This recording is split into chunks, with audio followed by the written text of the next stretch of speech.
We have with us Jagriti Kesarwani, and she has cleared the UP Judiciary with the 68th rank, no? 68th rank, and recently the results were out. So God bless you. आपके पापा, mummy और sister family के साथ हैं और ये प्रयागराज की रहने वाली हैं, अभी बताया मुझे। बैठो प्लीज़, बैठिए ना सर। अब आप अपना जर्नी शेयर करिए इनके साथ, जो भी आपको कहना है। कैसे आपने पढ़ाई की, कैसे स्टार्ट किया, कैसे आगे तक बढ़ी, कैसा लग रहा है क्लियर करने के बाद, सब कुछ। सर मैं यहाँ पे 2018 में जब आई थी तो मुझे मतलब बस ये पता था जज बनना है।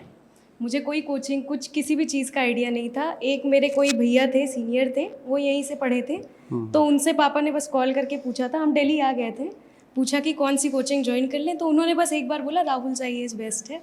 हमने ना कुछ सोचा, ना कभी किसी और से पूछा, कुछ किया, बस ज्वाइन कर लिया।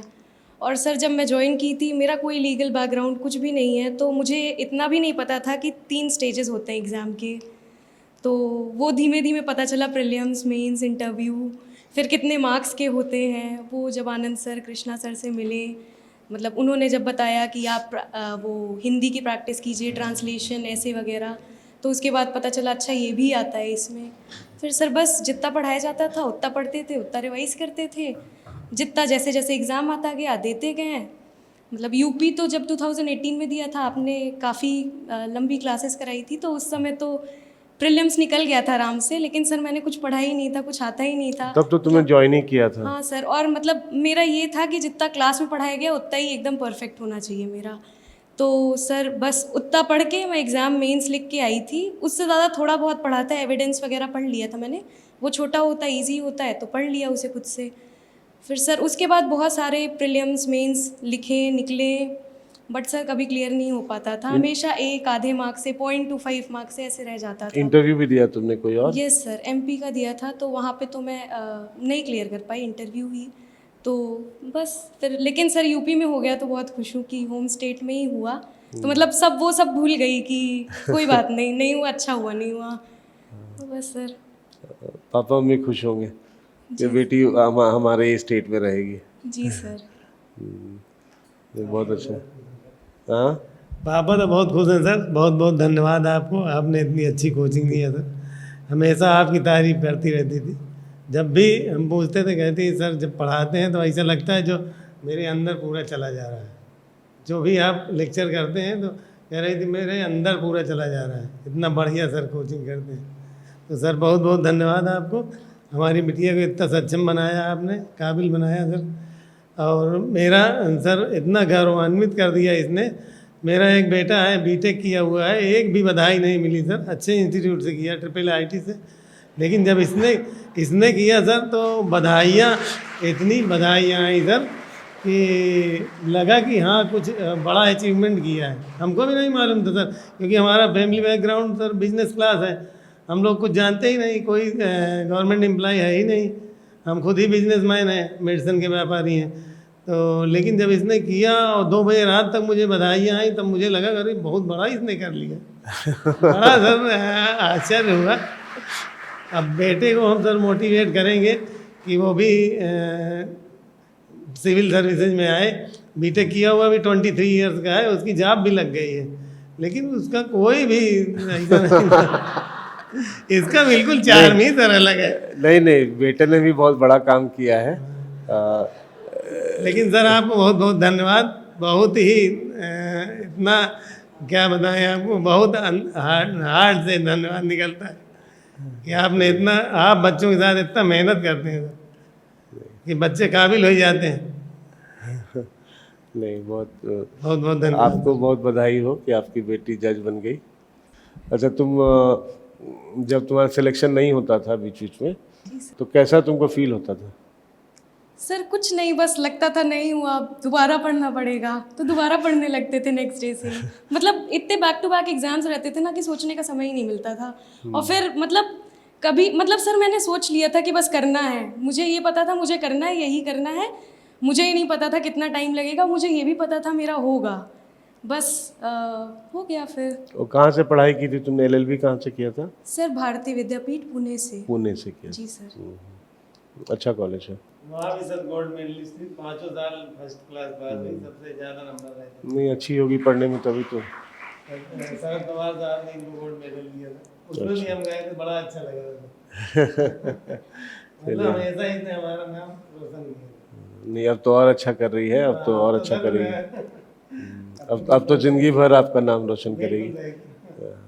और तुम्हारा कभी निराश नहीं हुई सर, जब भी एग्जाम किया, प्रीलिम निकाला, मेंस निकाला, या एक में सर एमपी पीसीएसजे में तो ये इंटरव्यू तक पहुंची, लेकिन निराश नहीं हुई कभी।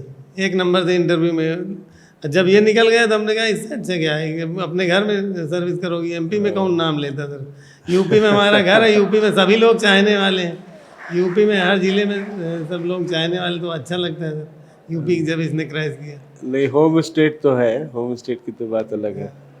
और तुम्हारा इंटरव्यू कैसा हुआ था? सर इंटरव्यू काफ़ी अच्छा क्या था। क्या सवाल क्या पूछे उन्होंने? सर मैंने पूरा लिख के लाया इंटरव्यू हाँ, के लाओ, क्वेश्चंस। सर उन्होंने पहले मेरे से पूछा था कि आप सिविल में जवाब देंगे कि क्रिमिनल में, तो मैंने सिविल बोला था। तो उन्होंने पहले बोला कि प्लीडिंग क्या होती है, फिर प्लीडिंग में अमेंडमेंट ऑफ प्लीडिंग जो होती है, एप्लीकेशन जो होती है, एप्लीकेशन बेसिकली पूछा था, वो प्लीडिंग में आती है कि नहीं, जो एप्लीकेशन हम लोग मूव करते हैं वो अच्छा। प्लीडिंग का पार्ट होता है कि नहीं। फिर अमेंडमेंट ऑफ प्लीडिंग से काफ़ी क्वेश्चंस पूछे थे, फिर कितने टाइम पे अमेंडमेंट ऑफ प्लीडिंग हो सकती है, फिर एक्सटेंशन करना है अमेंडमेंट ऑफ प्लीडिंग का, तो उसके बारे में पूछा था उन्होंने। फिर एक प्रॉब्लम बेस्ड क्वेश्चन था कि अगर कोई इस स्टेज में आके अमेंडमेंट ऑफ प्लीडिंग के लिए अप्लाई करता है तो अमेंडमेंट ऑफ प्लीडिंग की परमिशन दी जाएगी कि नहीं, और फिर किस स्टेज तक दी जा सकती है। तो इसमें काफ़ी रीसेंट जजमेंट भी था, आपने पढ़ाया था, तो वो सब मैंने मतलब बताया उन्हें। फिर उसके अलावा उन्होंने कंप्लेंट से रिलेटेड पूछा था कि ये कि सर उन्होंने स्पेशली मतलब 245 सेक्शन बोल दिया था कि 245 सेक्शन में क्या है, आप बताइए, आप डिस्चार्ज कर देंगे कि नहीं।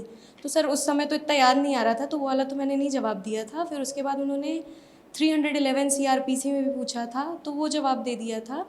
फिर उसके अलावा एक प्रिविलेज्ड कम्युनिकेशन से पूछा था सर ने। फिर सर यूपी ZALR से भी बेसिक क्वेश्चन पूछे थे कि शेड्यूल कास्ट के ट्रांसफ़र कर सकते हैं कि नहीं। और फिर सर एक IPR से पूछा था, इंटेलेक्चुअल प्रॉपर्टी राइट से, कि आपने पढ़ा है कि नहीं। फिर मैंने जब बोला कि कॉलेज में ही सिर्फ पढ़ा है, तो उन्होंने बोला अच्छा ये बता दीजिए कौन कौन से होते हैं, फिर रेमेडी कौन कौन सी अवेलेबल होती है, सिविल होती है, क्रिमिनल नहीं ले सकते हैं। तो बस सर छोटा सा था, 15-20 मिनट्स था, लेकिन काफ़ी कोर्डियल थे, काफ़ी अच्छे से पूछे, अच्छा तुम था। नर्वस हुई थी इंटरव्यू में? सर मैंने एक ट्रिक यूज़ की थी, मतलब मेरे सीनियर ने बताया था मुझे।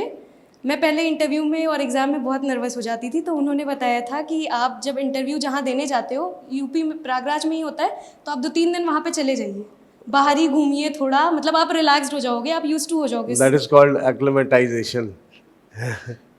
जी सर। तुम वहाँ तो रही थी जाके? सर 2-3 दिन गई मैं, वहाँ पे बच्चों से बात करती थी, थोड़ा पूछती थी क्या पूछ रहे हैं, कैसे पूछ रहे हैं।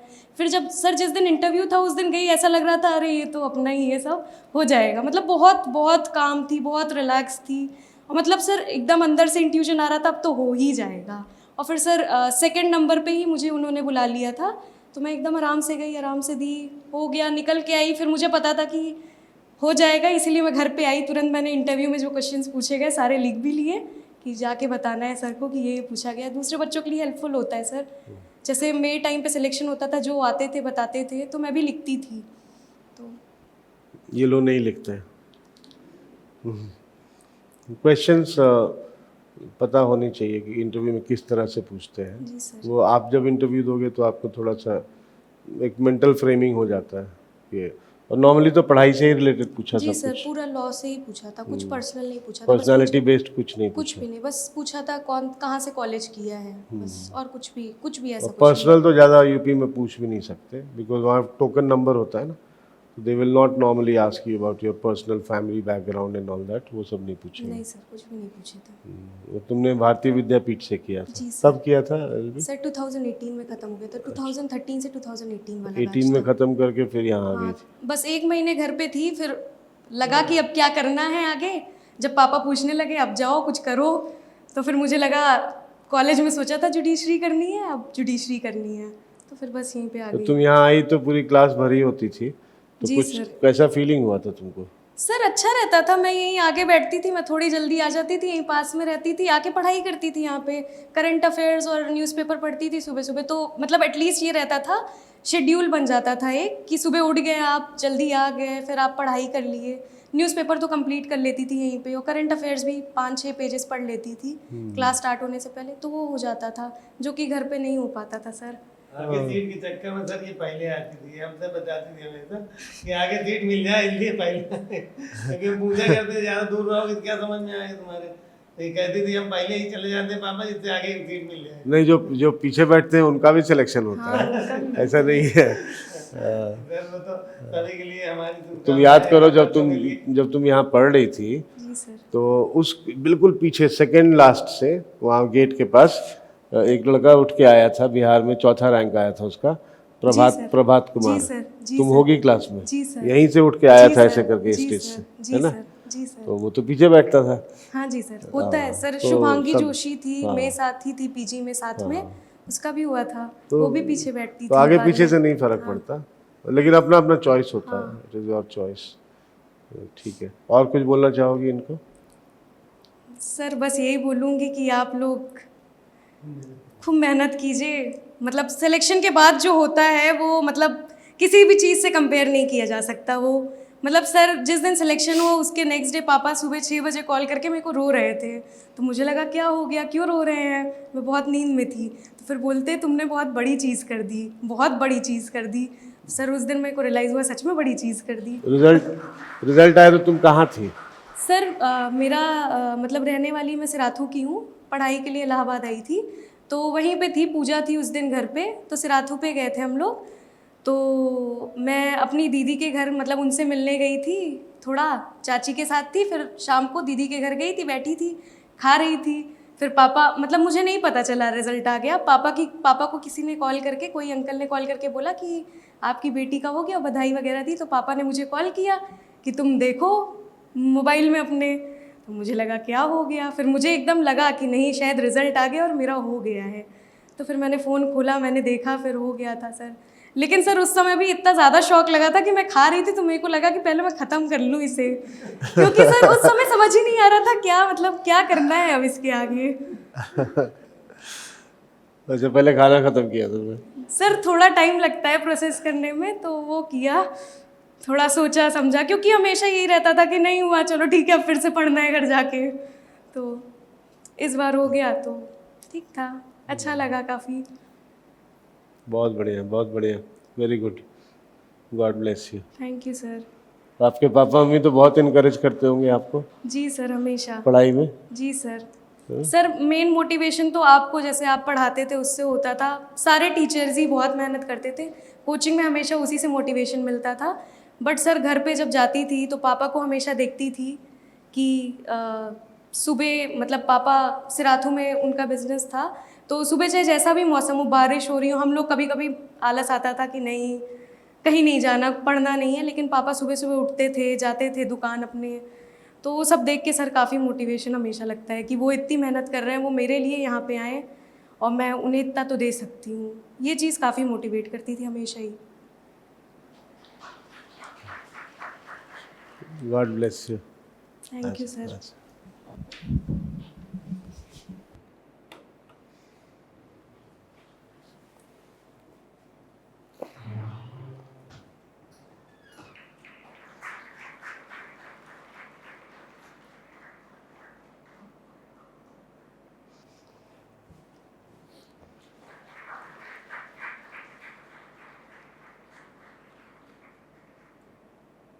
Thank you sir. God bless you.